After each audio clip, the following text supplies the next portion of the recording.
scary stories, especially when Halloween is coming, so I decided to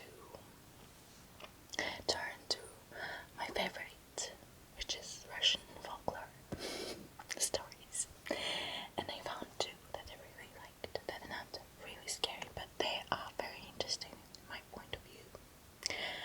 And what I decided to do is I'm going to say the Russian version first.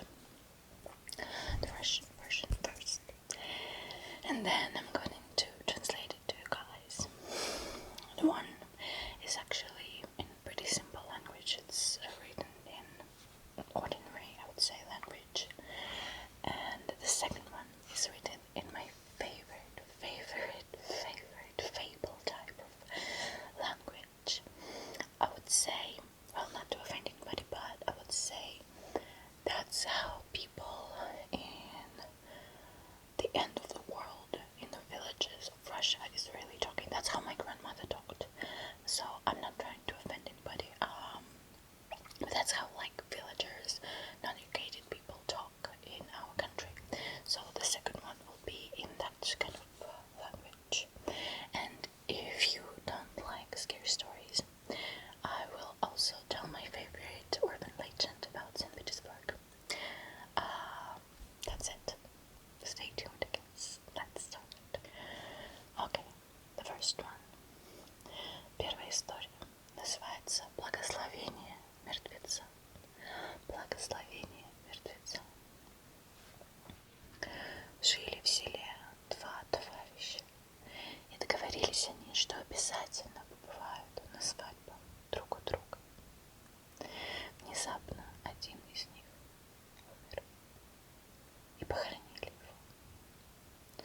Через месяц второй надумал жениться, и, соблюдая уговор, он поехал на кладбище к своему другу. Он пригласил его на свадьбу, но никто ему не ответил. Но вдруг земля перед ним разверзлась, а из нее замогильный голос позвал его выпить за будущее супружество. Живой друг согласился и к мертвому спустился. Выпил с ним 3 стакана в могиле, после чего вышел из нее и оторопел. Вокруг была пустошь, и не было никакого кладбища, не было вообще ничего, только могила его друга. Он был в шаге. Он вошел в город, а дома его ждали совсем незнакомые люди. Люди, которые не знали его, люди, которых не знал он. Он бросился в церковь, которую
легенда. Now I'm going to translate it to English to you guys. The story is called The Blessing of a Dead Man. There was two friends in a village, and they were good friends, and they agreed that when they will get married, they will invite each other to their weddings. But suddenly, one of the friends died, and they buried him on the cemetery near the village. In a month, the life friend decided to get married, and he remembered that they had a deal and he had to invite him. So he went to the cemetery and stood in front of the grave of his friend and said, "I invite you to my wedding." The whole cemetery was silent, but then, from the grave, the voice said, "Please come to me. Drink to your future together." The life friend agreed, and he went into the grave of his friend, and then they drank 3 glasses of vodka together. Then he went out and got flabbergasted. There was nothing there, no cemetery, and he didn't recognize anything. There was just the grave of his friend and nothing else. Scared, he got home, but there were people who didn't know him and he didn't know them as well. Then he decided to go to the church that he knew he always went to, and there was a priest. He told him his story, and the priest decided to look into archives. In the archive, he found that there was a young man who went missing 300 years ago.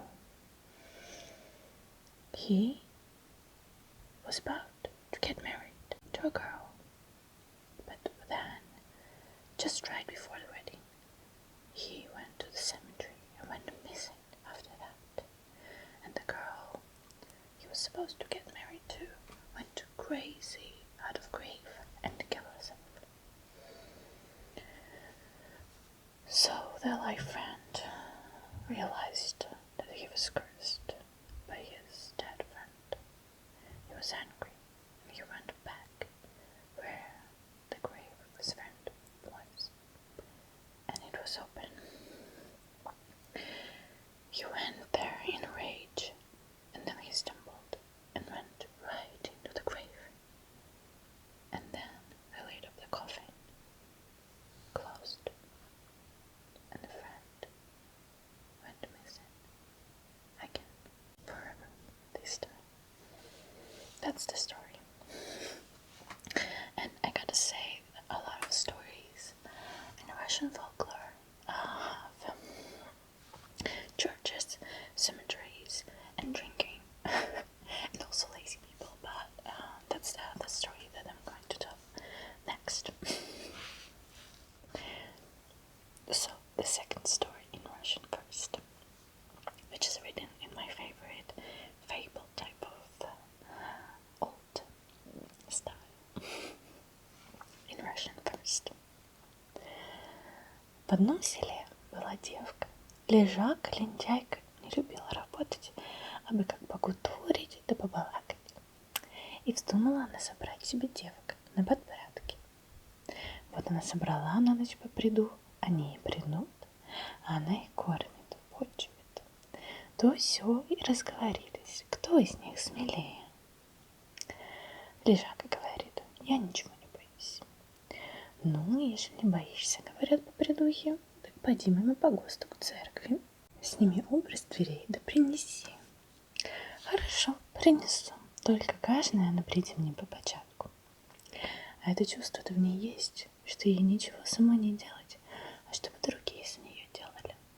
Вот она пошла, сняла образ и принесла. Ну, тебе видят точно образ от церкви. Теперь надо нести образ назад, а время уже к полуночи. Кому нести? Лежака говорит: вы, девки, придите, я сама отнесу, я ничего не боюсь. Пошла, поставила образ на место, только идет назад мимо покоста и видит, мертвец в белом саване на могиле сидит. Ночь-то месячная, все видно. Она подходит к мертвецу, стащила с него саван. Мертвец ничего не говорит, молчит. Знать время еще не пришло ему говорить-то. Она взяла саван, приходит домой. Ну, говорит, образ отнесла, поставила на место. Да вот еще с мертвеца саван стащила. Девки, которые испужались, которые не верят и смеются. Только поужинали, легли спать. Вдруг мертвец стучится в окно и говорит: отдай, отдай мой саван.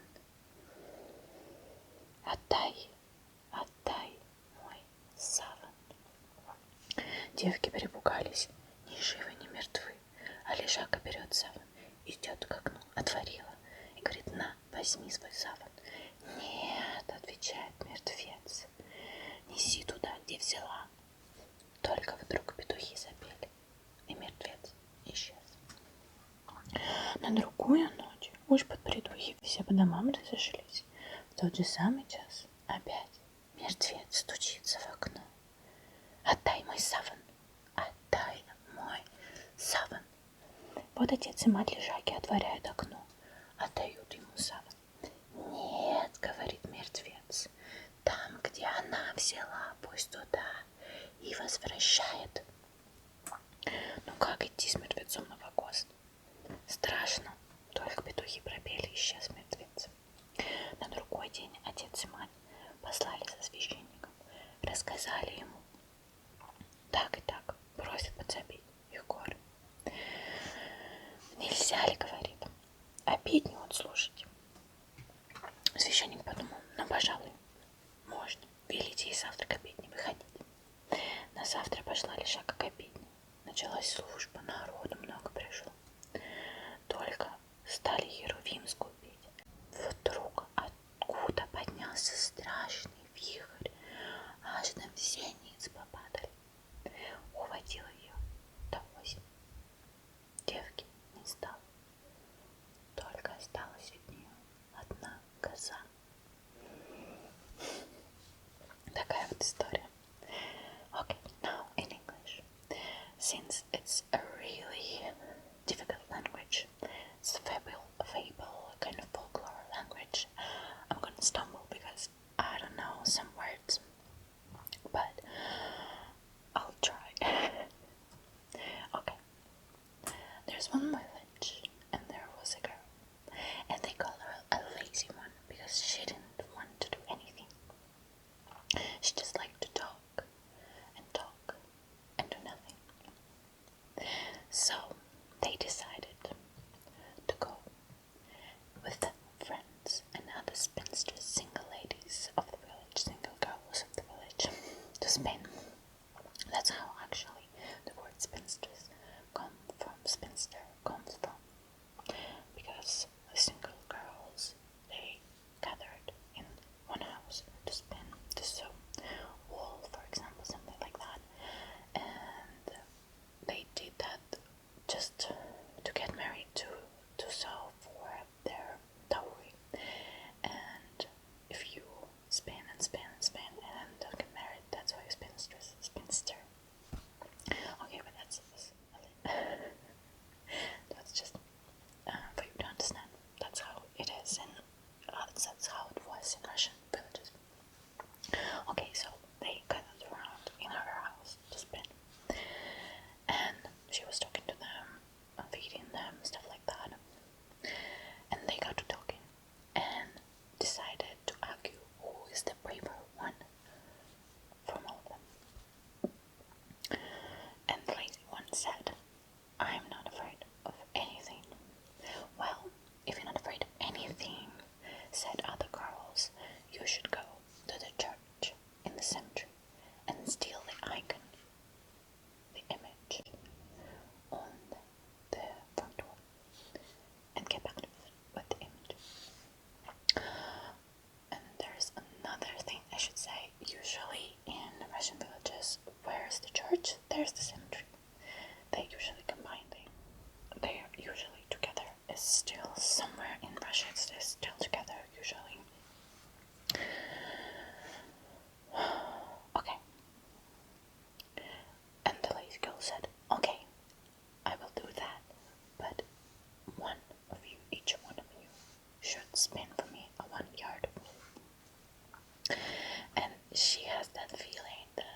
there she goes.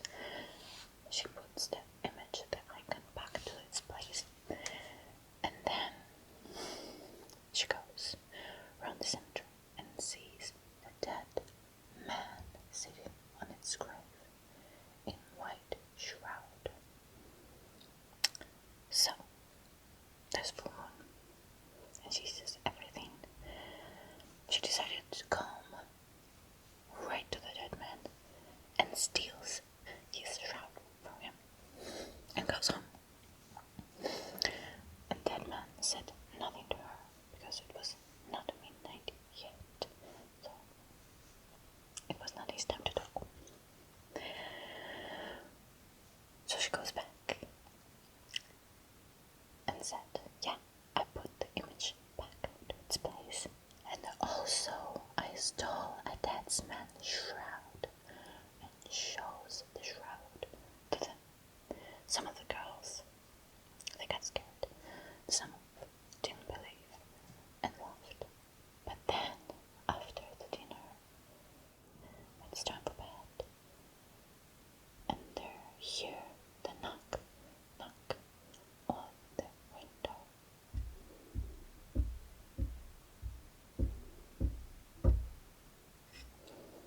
There was a dead man, and he's yelling, "Give me back my shroud." The lazy girl, she was really brave. She picks the shroud and takes it to the window.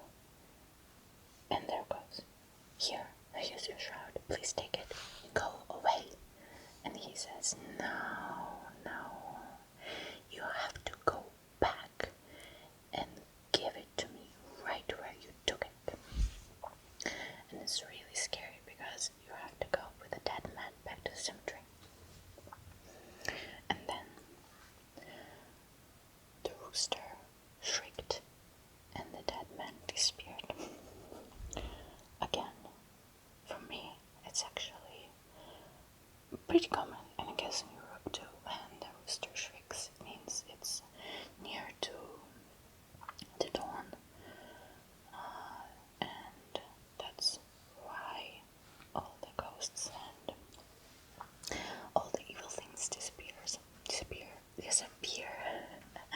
Okay, so to the other night. It's the other night, the next night, and all the girls, spinsters, they all went home, and it's night again, and the same dead man again at the window. Give me back my shroud. There were parents of the girl, and they decided, let us try to give him back his shroud. They took the shroud, and there it is. Here's your shroud. Please, leave us and go away. And the dead man says, no, you have to get back where you took it. She has to get back where she took it and give it to me. So they all got scared. But then Brewster shrieked again, and the dead man disappeared. So, on the other day, the father and the mother of the girl decided to get advice from the priest. And they decided to get a mass from the priest to take away the curse that's on the girl. That's why the girl who took the shroud. And there's mass at noon, and they all decided to go. There was a lot of people there, but then there was a wind, a massive wind, like a storm.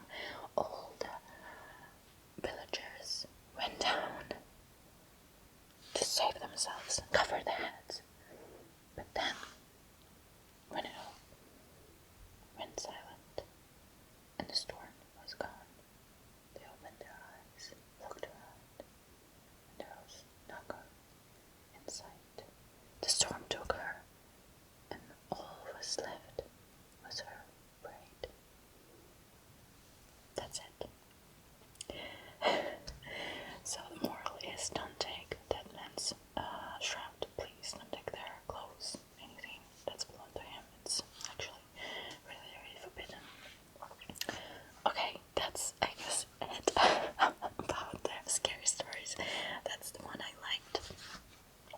the ones I liked. And here's some urban legend for you. There's amazing city St. Petersburg, which is a second capital of Russia, and it's the most popular, I guess, city to visit after Moscow, and they're actually on the same level, I guess.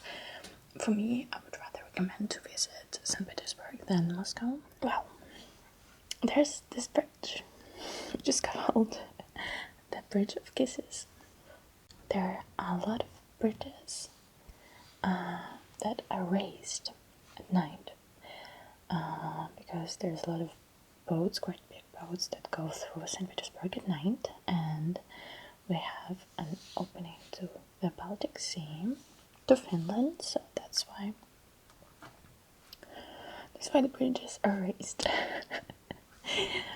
And there's actually well, it's like not a urban legend that you are not supposed to kiss on the bridges in St. Petersburg.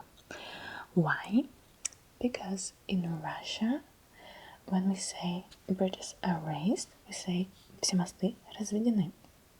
Разведение мостов, which literally means divorce. The bridges divorced. The bridges are divorced.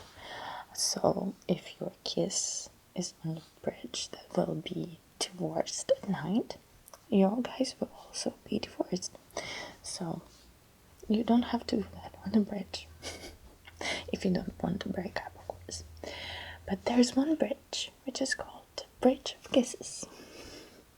And you have to kiss on that bridge. That bridge was specifically made for that. And there's a lot of stories that the bridge is surrounded with a lot of stories, which these stories, they try to explain the name of the bridge. And there's 3 stories that I know that I like. The first one is this bridge was like the front of St. Petersburg. No, not front, it was like well, St. Petersburg ended at that bridge, and then the other part, like the other side of the river Fontanka, was already not St. Petersburg. Usually seamen, they said their goodbyes on that bridge to their loved ones, so they kissed goodbye on that bridge. That's why it's the Bridge of the Kisses, поцелуев most.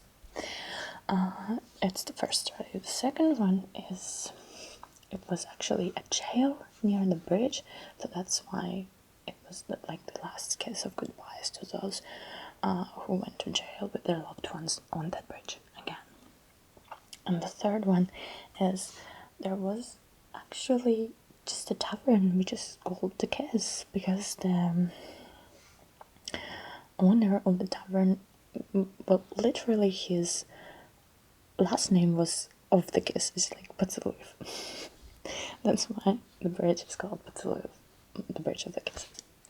Well, that's not scary, but since I love bridges and I love St. Petersburg, that's my favorite urban legend about St. Petersburg. Well, I hope you guys liked it. I really enjoyed doing the lives for this video and looking for legends and folklore. And I was looking for some scary stories at night yesterday, and it was quite scary actually. But again, I'm not a fan of like really horror stories, but I hope some of the stories made you shiver. Just a little bit for the healthy reasons. And I hope you have a wonderful Halloween, and you have a wonderful night's sleep, or you have a wonderful day today. It depends on what you're doing right now. But mainly stay safe, stay calm, stay true to yourself,